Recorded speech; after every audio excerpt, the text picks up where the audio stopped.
This here is the TAIGA from Pittsburgh Modular, and it's a semi-modular synth, meaning that you can patch different parts of the synth together using these patch cables here to create new and interesting sounds.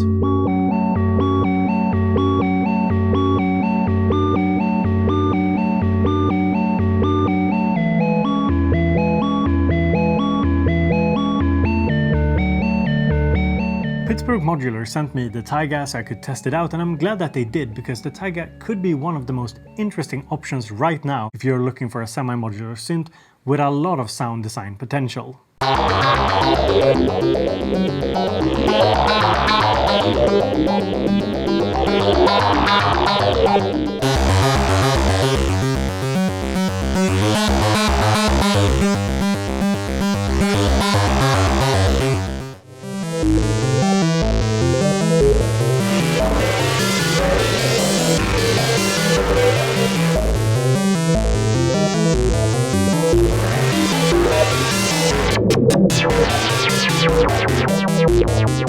The TAIGA has three things which makes it fairly unique as far as a semi-modular synth goes, and we're gonna talk about them, and also we're gonna talk about the one big thing that I don't like with it.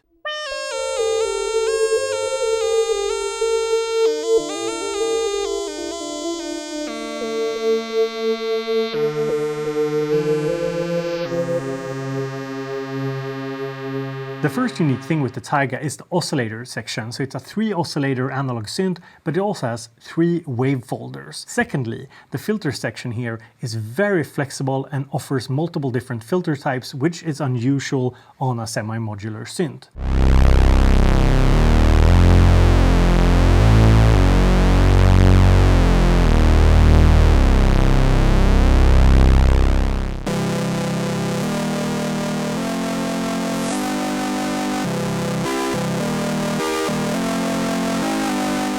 And thirdly, we have the dynamics module here, which is based on the classic low-pass gate often found in West Coast style synths, but Pittsburgh have added their own little flair to it.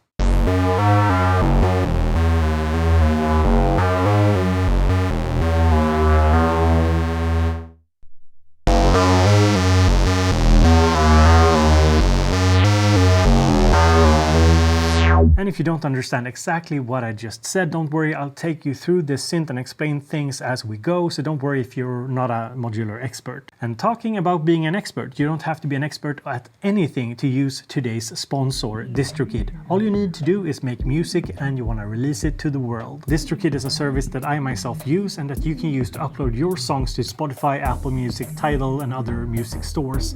It's very affordable at $20 a year, and you can upload unlimited amounts of music. So if you're finally ready to release some of those 30-minute Dallas jams that you've been making, now's the time. So go and check them out using my link in the description, and you support the channel in the process.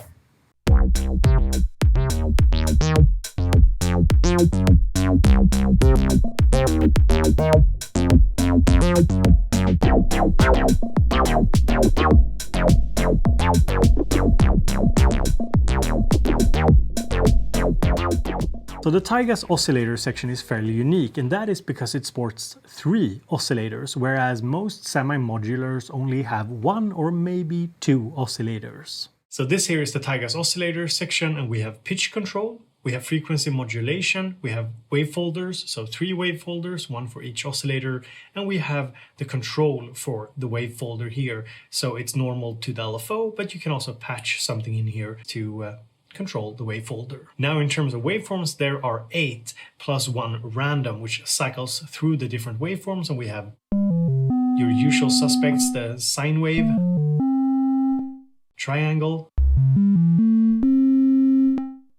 we have saw, and they're really like nice and fuzzy. We have pulse wave. But there's also these warped waves. So for example, the warped sine wave, warped triangle, which is a little bit more fuzzy than the original triangle. And we have warped saw. And we have the pulse wave and sine together. So what is so great about having 3 oscillators? Well, one thing you can do with them is add a sub.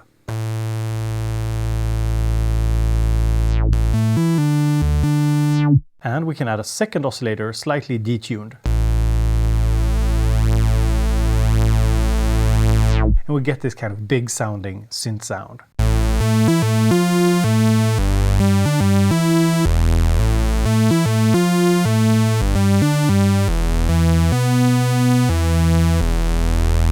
Or you could just tune the 3 oscillators in an interval, getting a static chord. This does not mean that it's polyphonic, however. It is a paraphonic synth. You can do a 2-note paraphonic setup with it, but you can also tune the oscillators into a chord.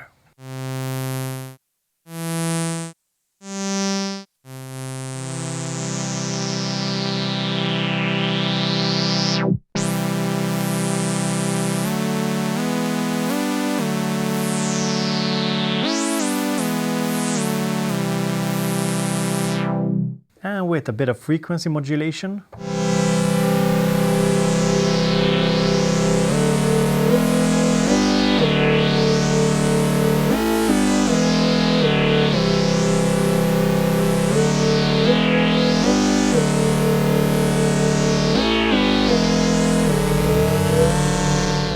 Now, having a lot of basic waveforms is all well and good, that's the building blocks, but the wave shapers is where the magic happens. So the wave shaper folds the wave upon itself to create more complex waveforms, and we have 3 of them.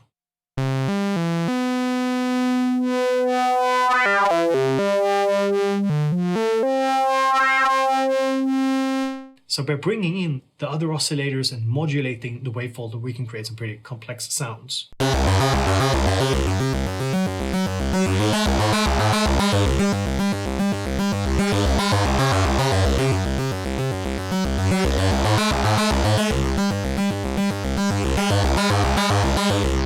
Let me make a quick patch from scratch for you. We're starting with the sawtooth. Let's just listen to one oscillator. We can change the wave folder. And we can add some modulation to it. So we could take, for example, the ADSR, number 1 here. ADSR number 2 is controlling the dynamics or VCA. Take that to shape.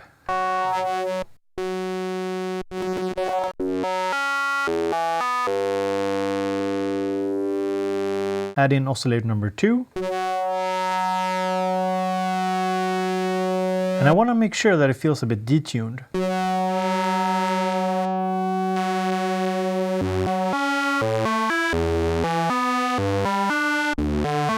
That's kind of nice. Let's find a different waveform. Let's change the wave shape and use the LFO to modulate it. And you set the speed here.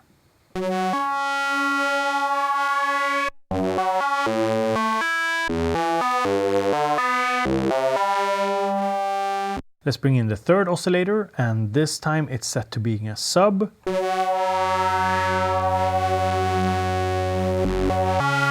And to get an even more massive sub, we can do a square wave here.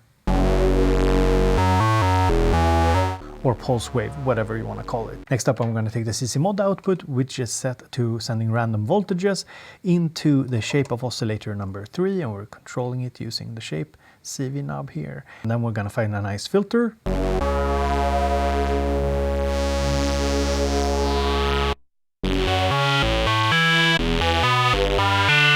This is pretty nice. This is the low pass and high pass together. And we can use the LFO here to control it, but we can also just patch, for example, the sample and hold into frequency number 1.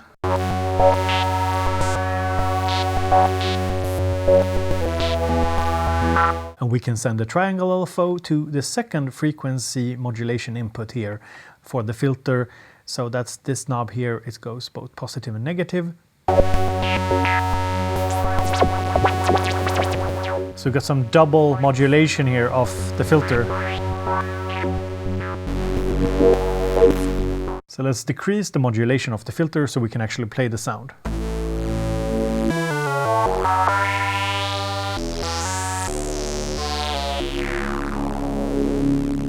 taking the sine output of oscillator number 1 and I'm inputting it into the frequency modulation input of oscillator number 2.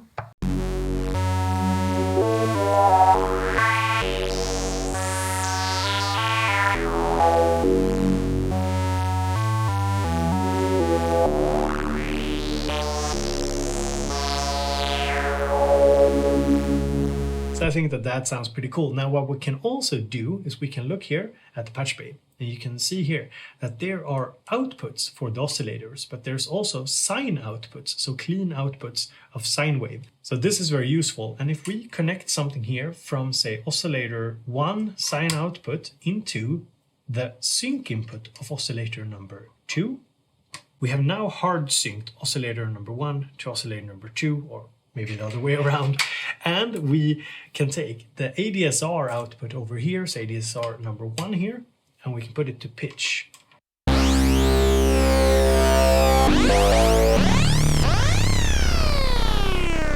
Okay, let's tweak it a bit.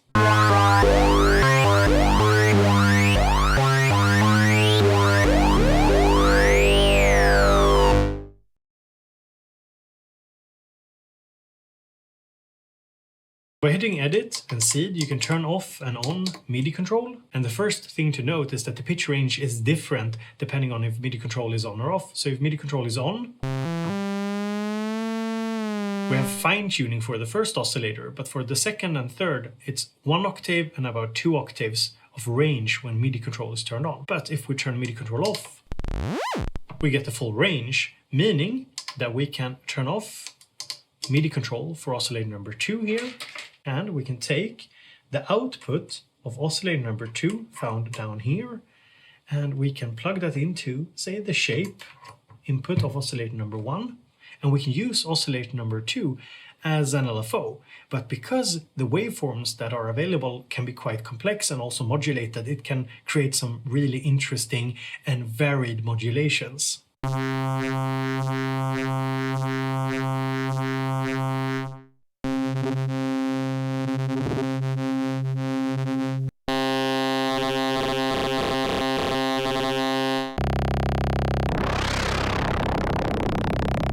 So not only do we have 3 oscillators to generate sounds, 1 or more can also be used as a quite complex modulation source. So having 3 oscillators with 3 wavefolders gives you a lot of sound design potential. You can create some really cool and interesting sounds like this here, for example.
I also want to quickly mention that you can take the TAIGA out of the housing here and put it into your Eurorack case, so it becomes a 60 HP Eurorack module. Now, something that you might have already noticed is the design of the synth. So it's very easy to understand. So each module has its own patch points, the inputs and outputs beneath it. So the oscillator section here has the pitch in, frequency modulation in, we have the outputs here. The green ones are inputs and the white labeled ones are outputs. Now here's a small thing that annoyed me, and it's really a preference thing. I know that some of you will let me know in the comments that you think I'm wrong here, but I prefer it if the outputs are labeled instead of the inputs. So I'd rather have the outputs here in green and the inputs in white, but maybe that's just me. Let me know in the comments. Now this part here is the TAIGA's mixer section, and it has 4 channels here. They are pre-routed to the 3 oscillators and the noise. And there's also something that I don't think I've seen on any semi-modular synth that I can think of, and that's a preamp that you can use to drive and distort the signal. So you could, for example, take oscillator number 1 here, go out here from oscillator number 1 into the preamp.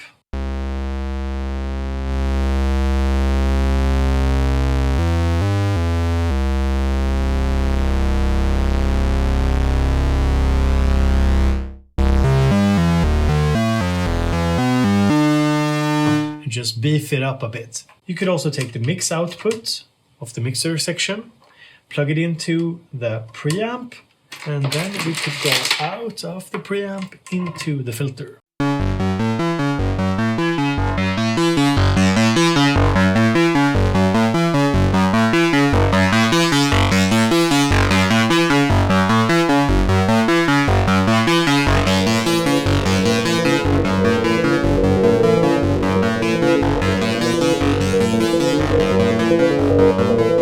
The second unique thing about the TAIGA is its filter. On most semi-modular synths you only get one filter, normally a low pass, and maybe you can tweak it into some sort of a high pass filter. But here on the TAIGA you have multiple different filter types, which is just very useful and allows for a lot of sound design potential.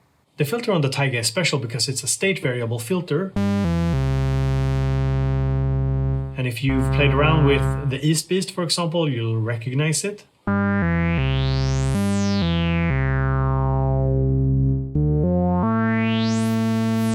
According to the manual, it has this very musical sound and feel, and I tend to agree.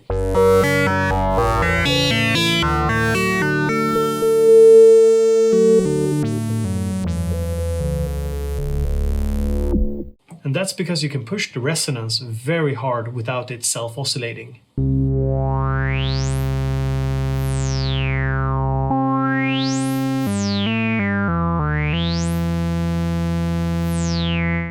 And what makes it a great filter is that you have a bunch of different filter settings. So we have low pass. And even if we crank the resonance, it sounds very sweet. We have this low pass and band pass combination.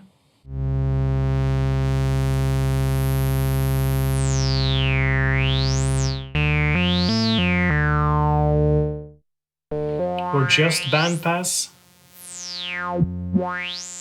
And I don't want to bore you with every single filter sweep, but there's a combination of band pass and high pass, there's high pass, and there's even low pass and high pass together, and there's also the random setting, which just cycles through the different filters. Maybe more of a novelty and maybe not super useful all the time, but it's kind of fun that it's there. So what's the point of having all of these different filter modes? Well, I'll just give you a couple of examples. So here I've tuned oscillators to a chord. But maybe you don't want it to sound so big, so you can go, for example, for band pass, and then use the filter frequency knob here to find a sweet spot that you like, and then turn up resonance. So we're taking a sound with a lot of low end and high end, and we kind of cut that away, emphasizing on the mid frequencies.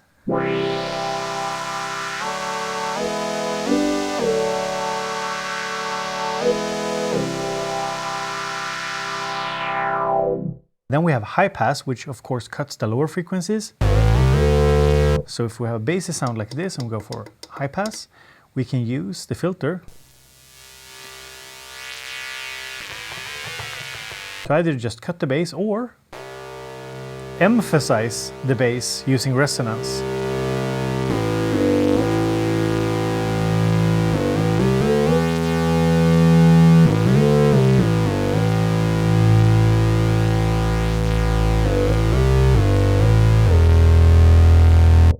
So if you have headphones on, you should be able to hear that there's a ton of low end. I've also found that the combined low pass and band pass filter setting makes for some really squelchy bass sounds.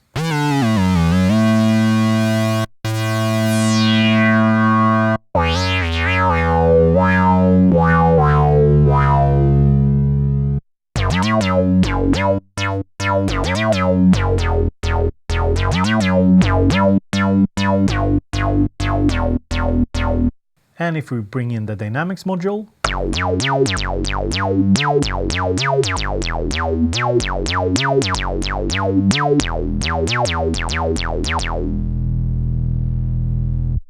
and in terms of patch points for the filter, we have frequency control here, 2 different ones here for frequency 1 and 2. Now I am missing a control for the resonance. I love to have control over the resonance using a modulation source for that, but I guess I can live without it. And I think that there's a definite musical quality to the filter.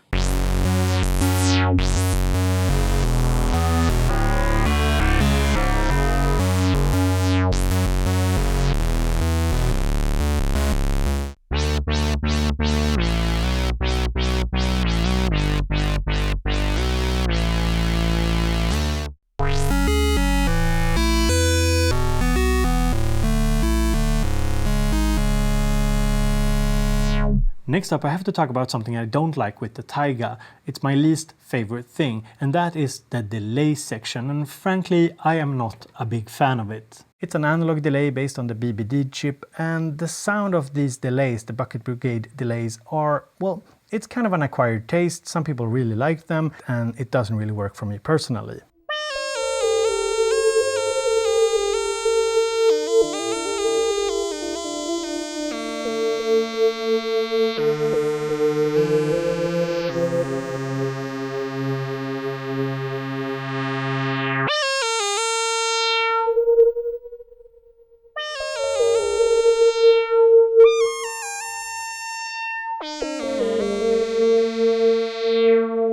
Now it has this nice analog tone to it, but that's both good and bad. It does tend to get kind of mushy. So just to show an example, here's a pretty complex patch.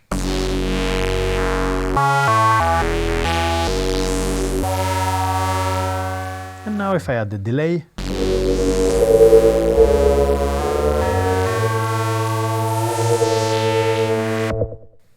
irregardless of how many repeats or how long time I use, it gives it this kind of canned feeling.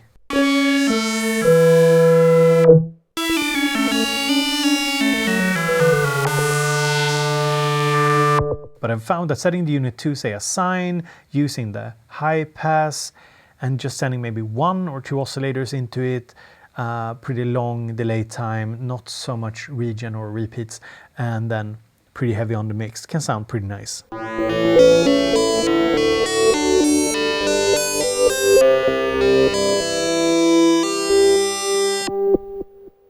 And one of the problems I have is that the delay time just isn't very long, so you can't like get these really beautiful long tails that I like from a delay. But one thing I do like is using, say, an LFO or something to control the time and just have it alter ever so slightly.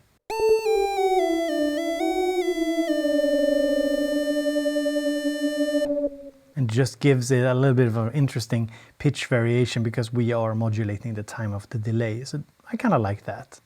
But overall, I'm not getting a lot of use out of the delay, and I would have rather had even more utility here.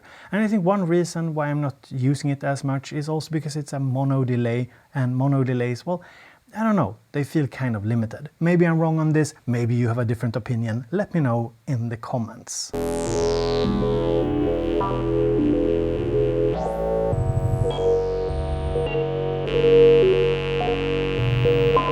For this patch here, I've taken the CC mod output, which is your multi-tool. So it's something that you can set up to be either random voltages, a decay envelope, an LFO. It can be set up to respond to a CC message and then spit out a voltage. So you can do a lot of things with multi-tool, and I've set it up so it goes in here to a splitter. So this mixer or splitter can either mix 2 signals or split 1 signal here like I've done here. So it's splitting it out to 2 outputs, 1 controlling the filter and 1 controlling the shape of the first oscillator. And then I routed the 3rd oscillator here, which is a sub. I routed that through the preamp.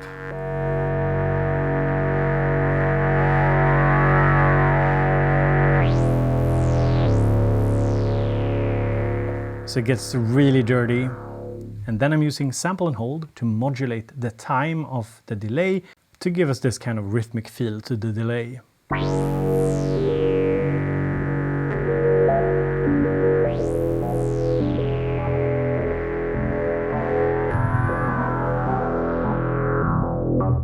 I also want to mention that the TAIGA sports a programmable arpeggiator. It also has a shift register function that can spit out random voltages, and you can set it up as a 2-note paraphonic synth. I have a feeling that my man Jorb has a demo on this, so go and check out his channel. Now, before we talk about the third unique thing with the TAIGA, I'm going to tell you about 5, well, maybe not unique things, but 5 important things about today's sponsor, DistroKid. Firstly, you sign up for about $20 a year and you can upload unlimited amounts of music. Secondly, it's really quick and easy to upload. Basically, anyone can do it without any prior knowledge. 3. There are different tiers of subscriptions, so if you want to release your music under, say, different artist names, or if you're starting a label, DistroKid has an option for you. 4. DistroKid lets you upload to relevant stores and streaming services such as Spotify and iTunes, and it doesn't take long for the music to be available in the stores. 5. There's also the hyperfollow feature, which automatically creates a custom page where people can find out where to buy or listen to your music, and I personally really like this feature. So go and check out DistroKid using my link in the description. You get a little discount and you support the channel. The third unique thing with the TAIGA is its dynamic section. So it's Pittsburgh Modular's take on the classic low-pass gate, and while it won't make a difference for every single sound you want to make, it's a refreshing alternative to just having a standard VCA. When we're talking about the dynamics module, we're gonna get really granular, so put on a pair of headphones, otherwise you won't hear what's actually going on here. The first dynamics mode we know from pretty much any other synthesizer. It's your typical VCA. Now in VCA mode, if we increase the level, notice how the harmonics, they don't really change. But if we set it to low pass mode, notice how little of the higher harmonic content gets through. So when it's all the way opened up like this, you can hear all of the rich upper harmonics, the higher frequencies. And when we're not opening up the dynamics gate so much, we don't get so much of the higher frequencies. So if it seems like a low pass filter combined with a VCA, well, it's because it's pretty much what it is. And then we have the resonance, which is a really nice inclusion, and you can get some interesting tones out of it.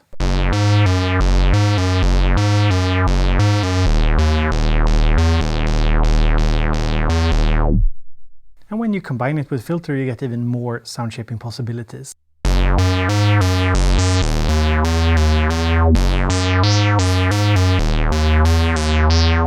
So let's compare the VCA mode with the low pass gate.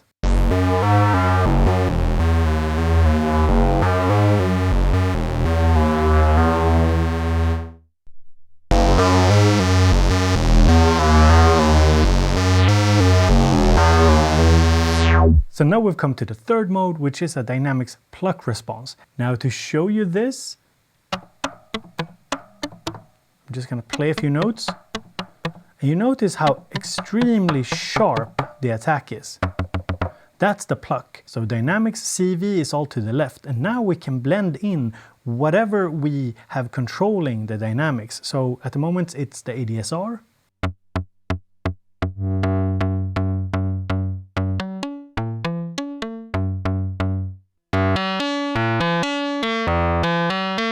Did you catch that? If not, here's the pluck. We blend in whatever signal we have controlling the dynamics here. And if we go back to just the standard low pass mode, we don't get that plucky sound. And just to experiment a bit here, I took the triangle LFO output and I took the sample and hold output here, and I put them into the mixer and mixer output into the dynamics control, and well, this is what's the result.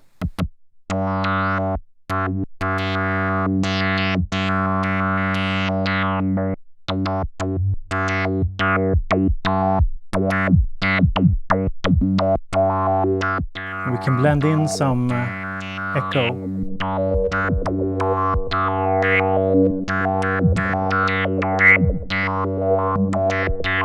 And if we go back to the normal low-pass mode, you can hear there's a clear difference.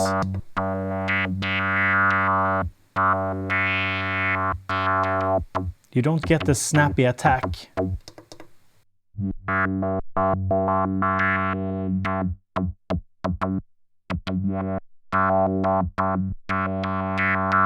So what are my thoughts on having this dynamics module here over having just a standard VCA? Does it make a difference?